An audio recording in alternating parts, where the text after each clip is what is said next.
Sending the manual email is not going to help you get the meeting any better. Sometimes people think if I do it manually, it'll be better. Very rarely is that the case. You could do automation, you could do AI, you could leverage tech at scale. People won't know the difference.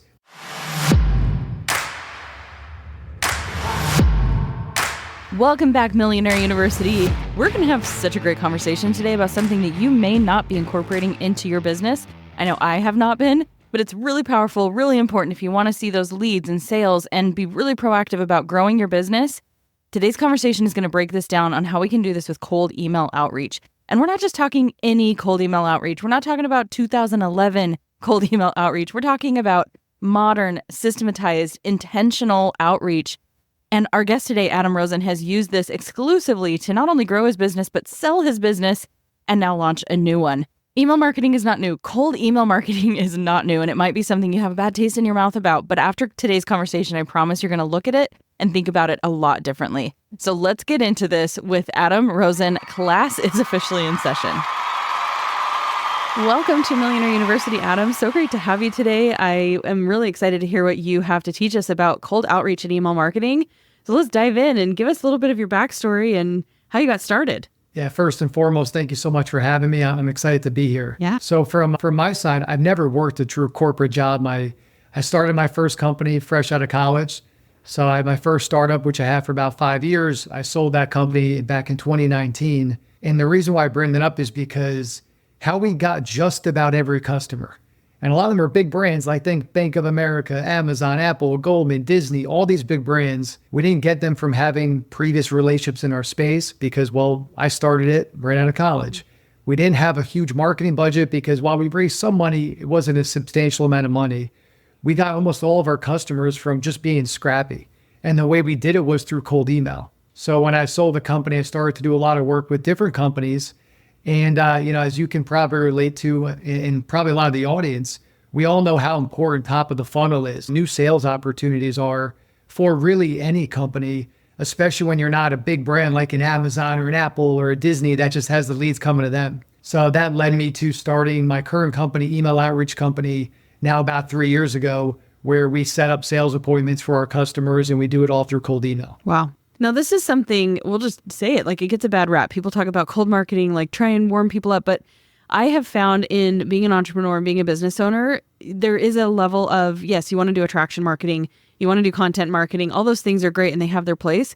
Also, there is so much value in just getting in there and selling, right? Whether that selling is getting an appointment, getting anything that's going to move the needle forward. And sometimes content marketing and just waiting for people to come to you, it feels like you're shouting into the void. And we want to feel like we're taking action and we're doing things that are really going to generate that revenue. So I'm really intrigued by this. I think that this is something we need to spend more time on actively pursuing. And it's something that's measurable too, right? We can measure how much content we create, but when it comes to cold outreach, it's something I think we need to not write off entirely. And so we're glad that you're here because we're going to give that a little bit better of a name. That's good to hear. Yeah, that makes me happy because you're right. Cold email does have a bad rap with a lot of people and has for a long time. And look, the case with any marketing is if you do it well, you'll get results and people will appreciate it and will appreciate the art of it if it's done well. However, on the flip side, if it's not done well, you can frustrate a lot of people and you won't get results from it. And it doesn't mean, just like with any marketing, you're not going to make everybody happy. You're always going to have some angry people with any type of marketing. Again, I don't care if it's a cold email. I don't care if it's an ad on Spotify. I don't care if it's a billboard. I don't care if it's a Facebook ad, you name it. You can't control how other people feel. You can't control what's going on in their world. All you can do is the best, most professional jobs that when people are on the other end of your marketing, they see that it's done right, it's done professionally, it's done with the true art. Yeah, love that. Okay, so you mentioned a little bit, you have this background and you're saying, basically, I know this works because this is how we had to build our business. We weren't super connected. We weren't out there with all of this history and this client work that had gotten us into some of these bigger names. So can you go a little bit into that background again and just explain to us what you were able to do with landing these bigger clients and how you even fell into cold outreach, if that was always the plan or if you tried other things and this seemed to be the thing that worked, and why do you think it worked so well? Yeah, great question. My first kind of taste into cold email was when I was in college. I did a 1-year MBA program because I started and ran an entrepreneur program at my school. And the reason why I bring that up is because I wanted Mark Cuban to come speak to my university, to my college I went to. So I remember I just emailed Mark Cuban. I found his email address, sent him an email, and he responded to me. Wow. Or maybe it was assistant, but it looked like it probably was him responding to it. And he declined. He very politely declined. But it was such a turning point for me because it showed anybody is reachable. If Mark Cuban is reachable, who else can be reachable through email? So when I started my first company, it was how we did really just about everything. We built a two-sided marketplace with college student groups at universities across the US, and then companies like some of the brands I mentioned that would look to hire those students or to host surveys through our platform to get data on Gen Z. And how we got all of our students, over 100,000 student organizations signed up, and how we got all of our customers was, again, all through cold email. So we saw what the power of it is, but we didn't start the company really knowing much about cold email. Like literally when we started, I would one by one copy, paste, send an email, copy, paste, send an email. And then one of my advisors said, hey, Adam, there's this thing called Streak, which basically allows you to send multiple emails at once, basic mail merge software. And that was my first intro to holy cow, cold email can work, and it can also work at scale. Yeah.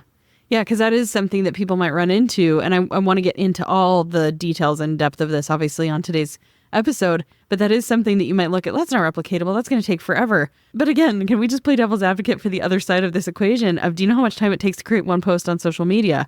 Everything's going to take effort. And I think on shows like this, where we're really trying to help people push for the non-conventional and we're helping you build a business, because then it's a little bit more in your control. We don't ever want to give away that control. We don't want to just sit and wait for our business to work out. And yeah, I think we can't always diminish. And I know you just said it is scalable, but I think that's something that might push people away to be like, oh, sending email after email. But the fact that things like that do exist. So I want to get into that. But before we get into all of the nuance with how we can really succeed with cold marketing, can you tell us a little bit more about how that evolved and became something really successful for you guys? And what was the evolution? Did you just get better and better at it? You uncovered softwares like this, and then what did it turn into in terms of revenue and success with that original business model?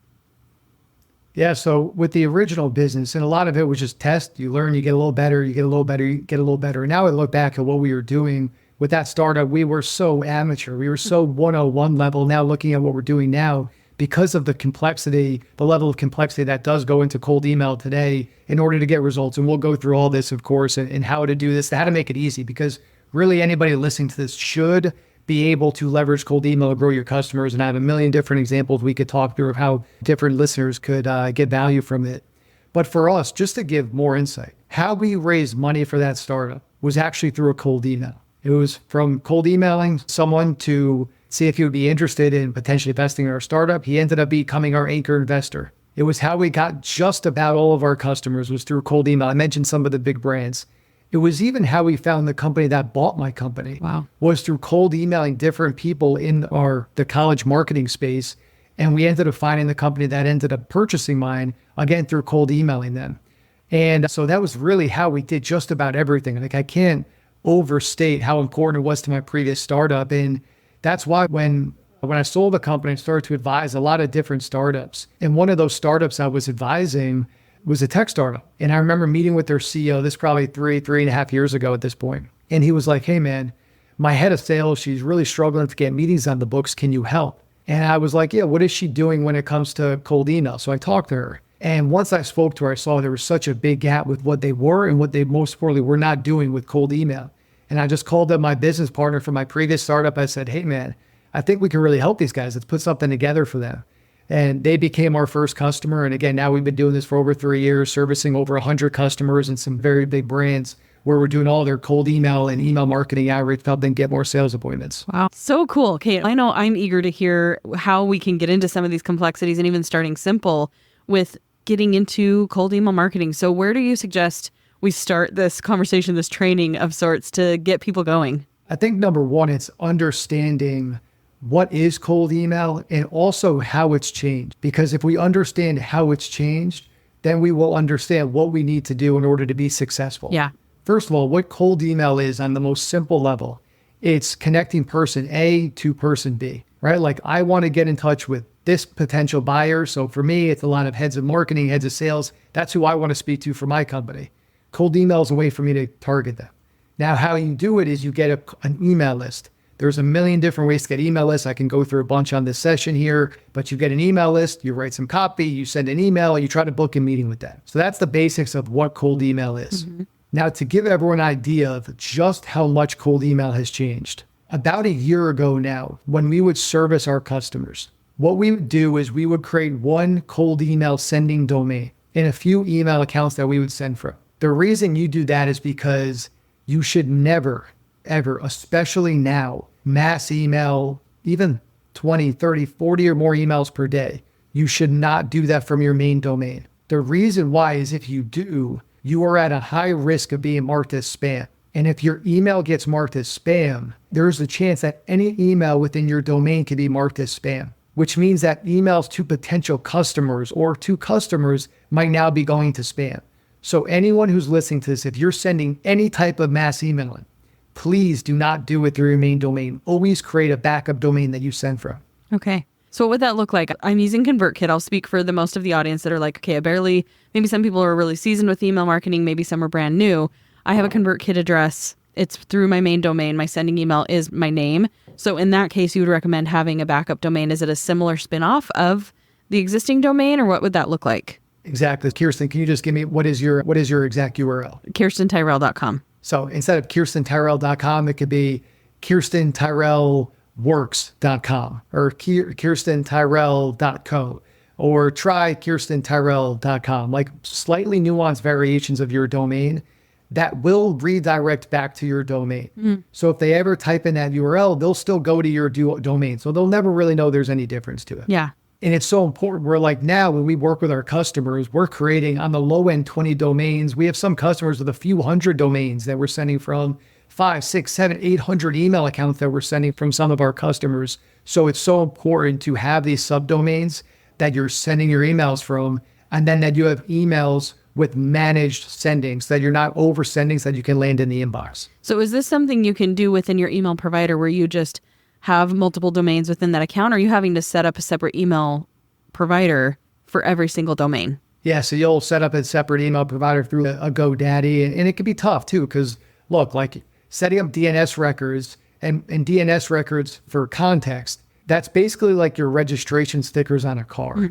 Now, about 80% of inboxes of domains, I should say, are not set up properly. So like your DKM, your SPF, your DMARC, they're not set up properly, which basically means your registration sticker doesn't exist. And if your registration sticker doesn't exist, the highway patrol, the email highway patrol are going to say, hey, I don't know if this domain is legitimate. I don't think we should throw them into the inbox. I think we should throw them into spam instead. So it's important when you set up these domains, you set up the DNS records properly so that when you do start sending these emails, Google and Yahoo and these other providers say, hey, this looks like a legitimate domain. They're not a spammer. They're not a bad account. Let's put them into the inbox. So I'm, again, just trying to clarify, if I have ConvertKit, Flowdesk, any of these email providers, am I putting all of those domains within that provider, or I need a separate provider account for every single domain? Got it. No, you'll be able to put that in there. So you'll be able to send all your emails, I'm sure, through a ConvertKit. Okay. And then is it to where when you have them opt in, the confirmation emails coming from those various DNS records or various different subdomains, or so that you have a variety and you just, I'm sure there's a lot that goes into tracking this, right? Yeah. And I want to make sure there's a distinction. So everyone listening, there's differences between newsletters, which are opt-in, and cold email, which is not opt-in. Okay. So newsletters like a ConvertKit, which is we use Beehive for my newsletter, but ConvertKit's another newsletter provider, correct? Yeah. Yeah. So those are warm leads. Those are opt-ins versus cold emails. That's where you would use a tool like we love Instantly. Instantly.ai, they're a phenomenal cold email tool. It's where you can get lists. It's where you can send emails. It's where you can manage all the replies, etc. But that's more cold email focused. So like you would put all your domains and all your emails into a tool like an Instantly, and then you could just send out all your emails through there. Okay. Thank you. Because I needed that clarification. I'm still stuck in like normal email marketing channels in my head. But you're right. The difference between, and when you even said buy a list or acquire a list, we're not talking about a list of warm leads that you've generated. We're talking about buying one where somebody's gone through and used maybe platforms or softwares to scrape all of the emails for certain CEOs, certain industries, so that you can just do the cold outreach. Okay, maybe everybody else listening is like, yes, where are you at in this conversation? I'm there. I'm with you. We're transitioning my brain to a different type of marketing. Okay, that makes total sense because you are, with the cold outreach, you don't want to be getting flagged right away.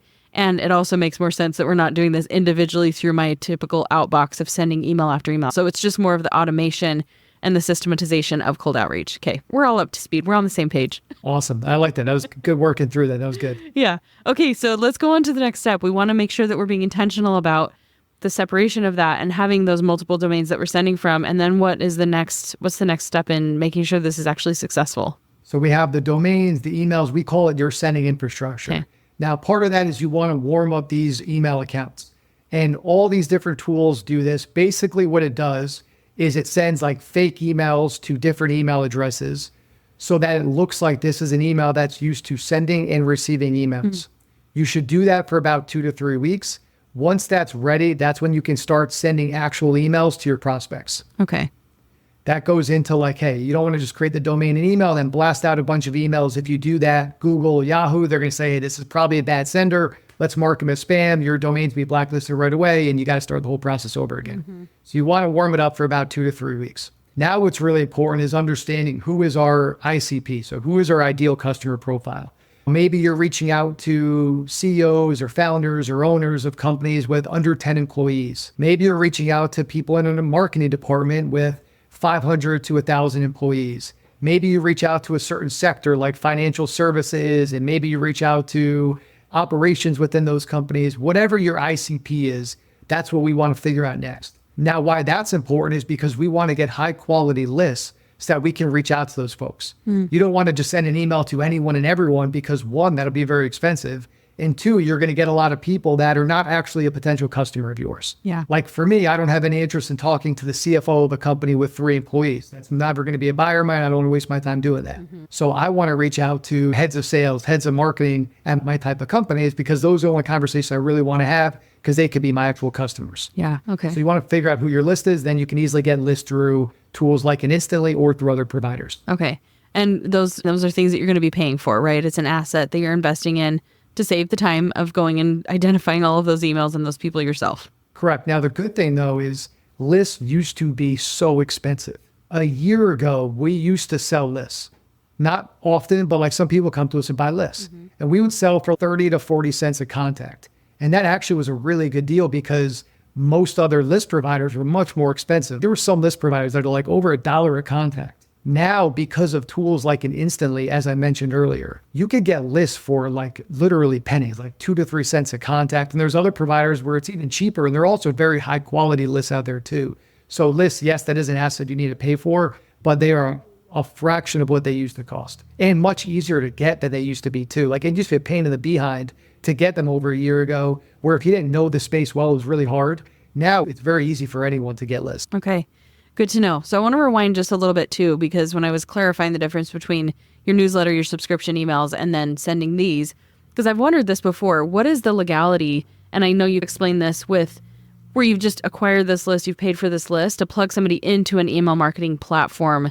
Is there anything that's wrong or illegal about doing that where they didn't opt in, like where they didn't give you that consent to receive consistent emails? And then that will take me into another question, which is, do you set up automation with these to where they're getting the follow-ups automatically based on triggers of if they opened or not? Do you know what I'm asking? Because sometimes I'm like, can I just plug somebody who reached out to me but didn't necessarily opt in into my list? Because that happens. I actually get added to lists when I've done cold outreach before. When it comes to cold outreach, yes, you can reach out to them. You do.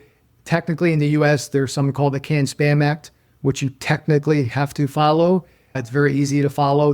Anyone could just Google what things you have to follow to be Can-Spam compliant. About 6 or 7 things, pretty straightforward. So as long as you follow those things, you are Can-Spam compliant.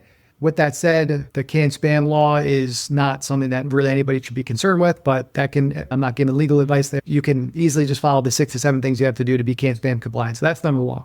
Number 2, yes, we have automations in place. And the nice thing about these email technology tools are so much better than they used to be. Yeah. Instantly is just a great tool. We don't get actually anything for me shouting out Instantly. They're a phenomenal tool. But the reason why I like them so much is you could do everything inside of them, like getting lists, like sending emails, like Kirsten, to your point, managing the replies and creating automation. So it makes things very easy where we set a campaign and maybe we send 2 follow-ups or 8 follow-ups. If somebody responds to that, they're removed from the sequence. If somebody unsubscribes, they're of course removed from the sequence. It is so much easier than what my team had to do a year ago or 2 years ago where they would have to manually go in and remove everybody. Because of tools like Instantly, it makes your life so much easier. Yeah. Well, I nerd out over that side of things in my business with email marketing, with selling my own stuff in the traditional sense with the newsletter list. So I can imagine this is probably, and I want to actually get into the different ways that you can use the cold outreach, but I can imagine this would make all types of management so much more simple, because I think that's where a lot of things get lost in the shuffle as an entrepreneur. When you're trying to manage, you have your organization boards of who we reached out to, when do we need to follow up? But the more you can automate that with these systems and triggers, then this is how you're able to really manage mass outreach. And I'm sure you agree with this. It's a numbers game, right? Anything in business is a numbers game. You reach out to a certain amount of people, you're eventually going to book some clients. And so how have you guys factored that into your business in terms of playing the numbers game with cold outreach versus waiting for people to come to you? And Kirsten, you said this a few times, and I agree. What I like about cold email is it's a proactive. Now, I am a big believer patience is a virtue.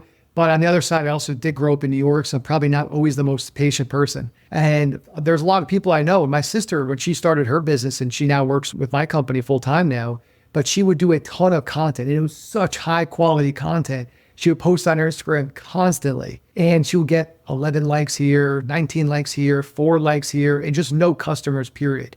But her Instagram had the most beautiful, high quality, value adding videos, but it got her nothing. And she spent so much time and energy on it. Versus what I love about email is it's so proactive.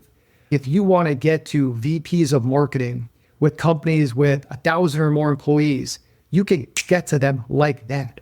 You can pinpoint just to them. And then to your point, Kirsten, while there's a lot of things you have to do it right, it still is a numbers game where the more people you're able to reach out to, the more responses you're going to be able to get. And it doesn't take a ton of time. You're not pounding the calling to get results. If you set the stuff up right, it does not take a ton of your time up.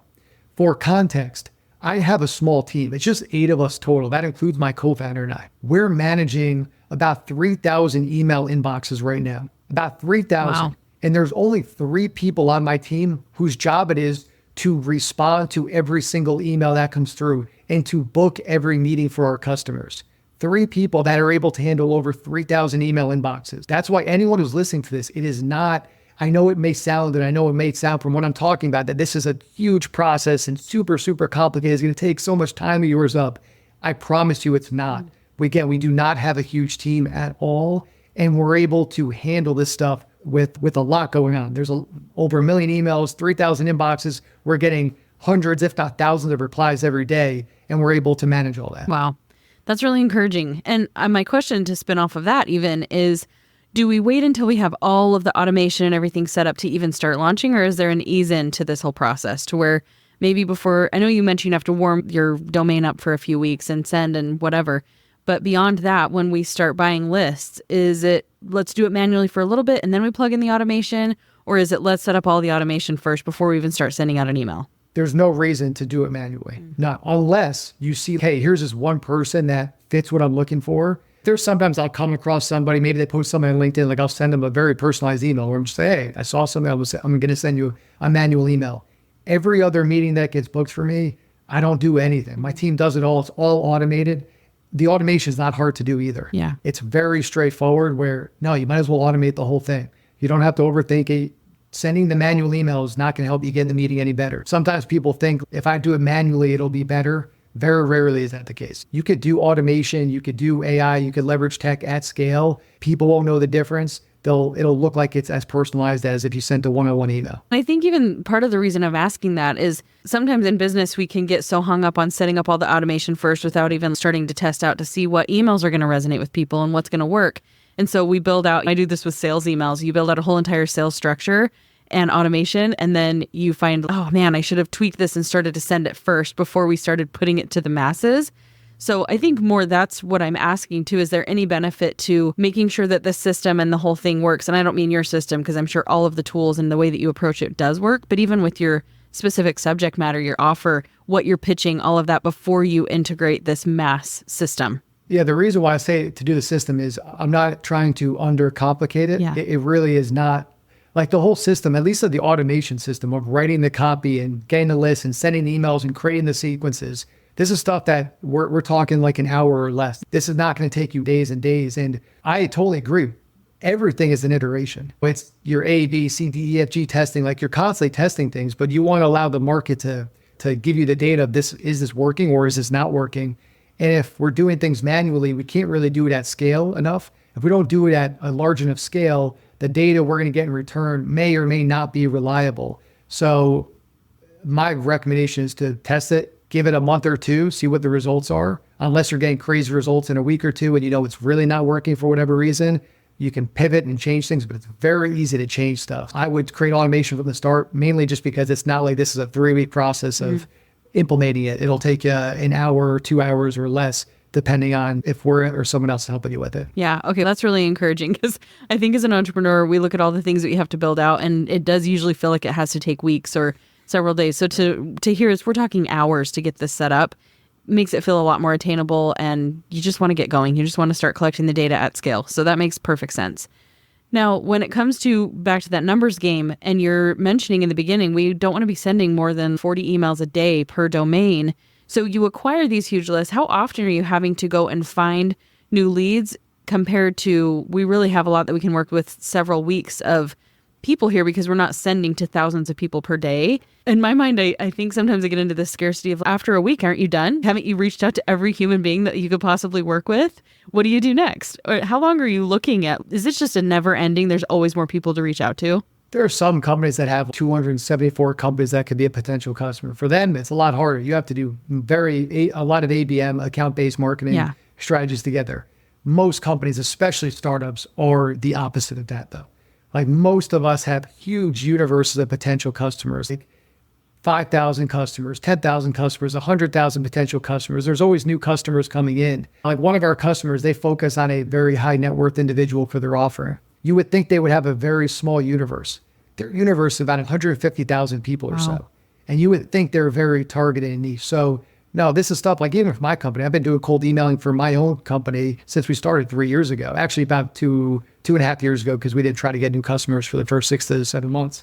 But even our universe is huge and there's always more companies coming into our universe. There's always new ways you can approach people that you've already reached out to. So there is typically never ending lists for most people that you can keep tapping back into. And when it comes to number of emails you can send, so the simple rule of thumb is it's about 20 emails per inbox per day. So that's why it's so important to build out the infrastructure. Yeah. So if you have 10 emails that you're sending from, you can send about 200 emails a day. If you have 100 inboxes, you could send about 2,000 emails a day and you go up from there. So you could send as many emails as your infrastructure allows. Okay. That's cool. I love it. There's so much.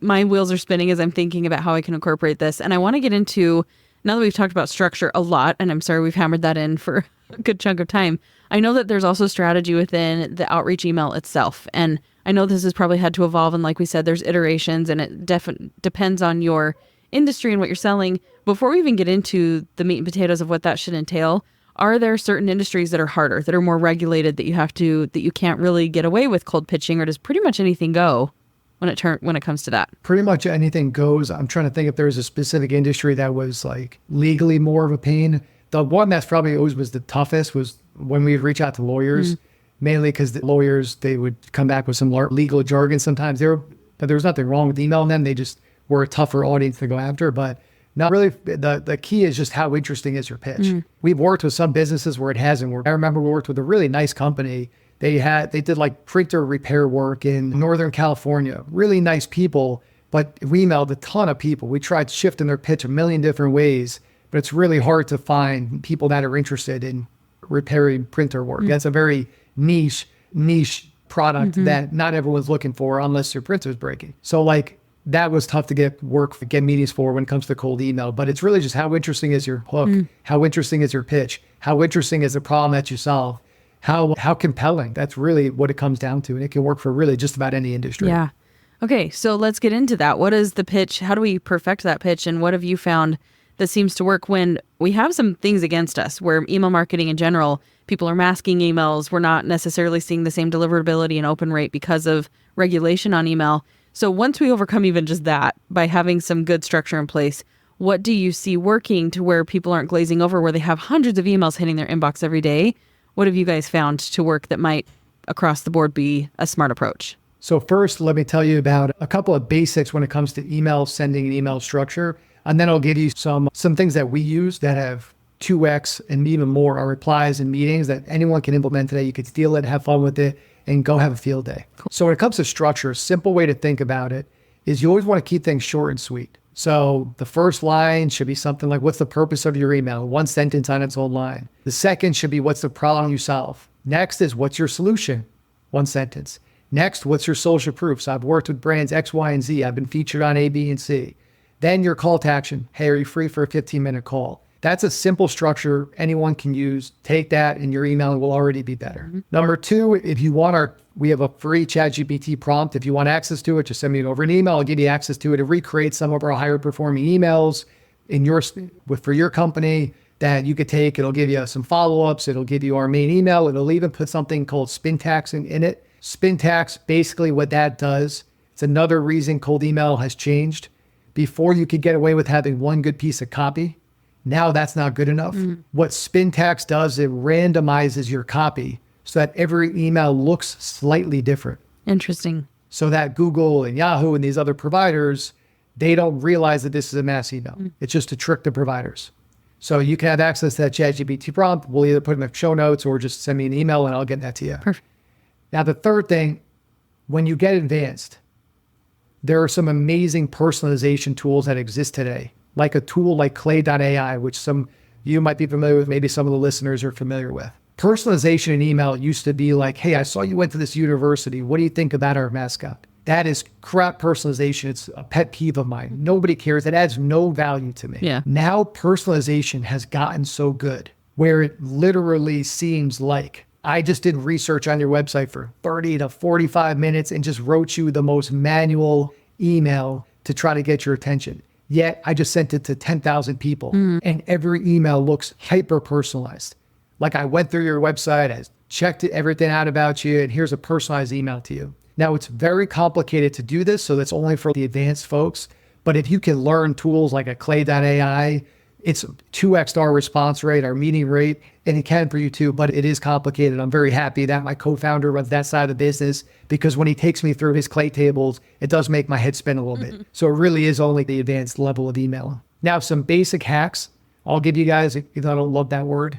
Subject lines, our highest performing subject line is just simply hi and then their first name. I used to not like that subject line, but it so greatly has improved our response rates. So it's our best subject line. And then if anyone wants to put this in their PS, we literally had people shout out on LinkedIn, our customers, even though it was us that wrote it because they don't know that we exist. We are in an AI marketing channel and somebody was like, hey, I saw the best email ever. Look at this PS in here. This is the smartest thing. And it ended up being us that wrote it. We want everything to be a win. And what is so important in emailing is, yes, getting meetings, but what's also very important is getting replies, even if they say I'm not interested. The reason why is because you want your domain health to be good. If your domain health is good, your deliverability is strong, you're not going to land in spam, right? The problem is when we get crappy emails, people maybe will mark them as spam or they just won't respond. Yeah. When that happens, your email sender reputation drops. So one of the things that we implemented is a PS that basically says, hey, we believe in win-wins. Just by replying to this email, because it helps our email reputation, we're going to donate 5 bowls of dog food to a charity. We have a Slack channel that has like puppy replies. We have a Slack channel that also has mean, nasty responses. We used to get 2 to 3 mean, nasty responses a week. I don't know the last time we have gotten a mean or nasty response. People respond so much in kind with that puppy donation. This is creative. I love puppies. Hey, I'm not interested, or this doesn't fit my company, but thank you so much for donating to puppies. Or we just got one of our newest customers. They got on the phone with me because they simply said, hey, I love the puppy PS. I don't know if this is a fit, but I'll give you 15 minutes. They ended up buying after that first call. Wow. So it also gave me an opportunity with someone I probably never would have had a call with. And then every month we donate to the charity we use, a company called greatergood.org. We donate to them and it's the best investment we make. Puppies are happy, they're fed. Our clients are happy because they're getting more meetings from it. It's a win for everybody. Yeah. And that's really just based on if you respond, even if it's no. If you respond to this email, we're going to donate to this charity. Exactly, because we don't want to feel like we're paying you to take a meeting. We're bribing you to take a meeting with our customer. We just want, hey, just let us know. If you're not interested, say no. That's better to us than no response. We'll stop emailing you. We'll donate to the charity. Boom, done. That's it. Yeah. And have you found this, you just aligned to you use this obviously with a lot of your clients. You said that you saw people shouting this out with a client that you'd written this for. You obviously specialize that to the client interest, or is it usually in alignment even with their niche and like what they're selling? Yeah, I feel like puppies are in everyone's niche. Who doesn't love puppies? But we do have one customer that donates trees. So for them, we plant a tree for every reply we get. So we also donate trees for them. That's cool. I love that. Now, I'm going to hopefully not embarrass Adam because I don't think it's embarrassing at all. I think it's really cool. I have my own podcast and I'm curious. I wasn't going to bring this up, but I'm curious if this is automation even when you guys are pitching, because this is more than just getting clients, right? This is pitching to podcasts. We've had people on here share with us how we can get booked on more shows. And I'm hearing you and I'm like, man, if I combine what I've already learned from that component and then I'm utilizing some of this cold outreach to get my message out there on other shows. I'm looking right now at an email you sent from my personal show to come on there. And I'm just wondering, is this an automation that you have set up too for yourself, for your guys' business and the automation of getting on podcasts? Yeah, at this point, I've been on over 60, 70 podcasts and some very big podcasts too. Some of the biggest podcasts in the world. Yeah. And it just comes from cold email. I get very targeted. And you were on a list where it's like, hey, I only want these type of podcasts that are big enough. When I first started a couple of years ago getting on podcasts, I didn't really care. I just wanted to start getting myself out there and getting the company out there. But yeah, I do cold emails to get on podcasts, and it's gotten me on some of the biggest podcasts. And those podcasts sometimes will refer me to other podcasts. So even though I didn't cold email them specifically, it was a cold email that got me on one podcast that led me to another. So yes, cold email, all it is, again, it's connecting person A to person B. Yeah. And now because of cold email, Kirsten, we know each other. I'm on your podcast. Maybe there's a way we could work together, partner together in the future, or maybe we just become friends, or maybe we just refer whoever to you. Like who the heck knows? But all cold email did was, this wouldn't exist if it wasn't for cold email. Us having this conversation. Yeah. It's true. And just for context, we're talking about my show. We actually reached out to Adam for this episode today. So it's Okay. true. Like you have to put all the irons in the fire. Getting on shows, we've seen you on other popular shows, which is why we reached out to you and wanted to bring you on as a guest. We saw that you really are at that level. And so if you're willing, and I say this in a roundabout way to say, if you're willing to invest in this cold outreach and doing the proactive work to get onto podcasts or to get in the room with the right clients, I've witnessed this firsthand. It's all about the network building. It's about the connections, like you just said. And so you doing the cold outreach, getting on certain shows is also going to lead to even more that you can't even see right now. It's not even measurable, the amount of continued success that you're going to have from getting in the right rooms. So yeah, I just thought it was a kind of funny side story. I haven't responded, but I was just looking and I was like, because I get tons and tons of outreach, but I've seen yours. Sure. And I looked and I was like, yeah, you have that PS. It's not the puppy one for this one. But I even wonder, I'm like, yeah, it just makes you feel like I want to respond to you and let you know if it is or if it isn't a fit for whatever that you're reaching out to. So I think that I say all of that to say Adam knows what he's talking about. He's practicing what he preaches and you're walking the walk. So it's cool to see that this at play on a side tangent over here. Thank you. No, I appreciate that. Yeah. Okay. So we've talked about a little bit of the content and some strategies and some hacks to have this be more successful. Is there anything else you want to add into ensuring that as we take the time and do the effort with the cold outreach, some things that can help us to be successful? Yeah, because the last piece that I feel like is maybe the most underestimated part of cold email is the booking of the meeting. And the reason why I say that is because everyone thinks, hey, if somebody said they want to talk to me, how hard is it to book a meeting? We used to have a package when people would work with us, like our lightest tier was, we're going to do everything, but then when somebody says they're interested in talking, we're going to hand that lead to you, and then you're going to book the meeting on your own. For context, when we schedule a meeting, when somebody says, hey, I'm interested in a conversation, we'll book anywhere from 80 to 90% of those and turn it into an actual appointment that happens. When customers, we don't do this anymore because it didn't work for them. Our customers will only book about 10 to 20% of people that actually wanted to speak into a meeting. So what's the biggest difference? Like, why are we able to book the meetings at such a high clip versus why has some of our customers struggled to book what should be meetings into actual converted appointments? And the two biggest things is, number one, timeliness. So one of the biggest KPIs my team has that they send every week is how long did it take to book a meeting after somebody said they're interested? And every week we go down every single customer and see how long it took to book the meeting. What we've seen with some of our customers when we used to offer that package is they would take a long time to respond to that meeting. So that's number one, length or time to book the meeting, because time kills all deals in sales. Same goes for emails. Number two is then what are the basic systems do you have in place to make it easy to book? Systems can be something as basic as a Calendly or a HubSpot link to make it easy to schedule a meeting. But it also has to do with following up. So my team has templates where when somebody agrees to a meeting, if they don't book the meeting, they're going to get 8 or 9 follow-up emails to encourage them to book that meeting. And we're going to send that follow-up every 2 days or so, because that meeting, that appointment is so important. But oftentimes, if you don't follow up, those appointments could just fall up because people are busy. So that's really the last piece of email that a lot of people underestimate, but I want to make sure everyone takes seriously, because you don't want to, it's like anyone who likes football. Like if you take the ball all the way down to the 2-yard line of the other team, but then you don't get into the end zone, it doesn't matter. The same goes for email. If you do all that hard work, you get somebody who wants to talk to you, but then you don't book the meeting, you don't actually get on the call, then all that work is for now. Yeah.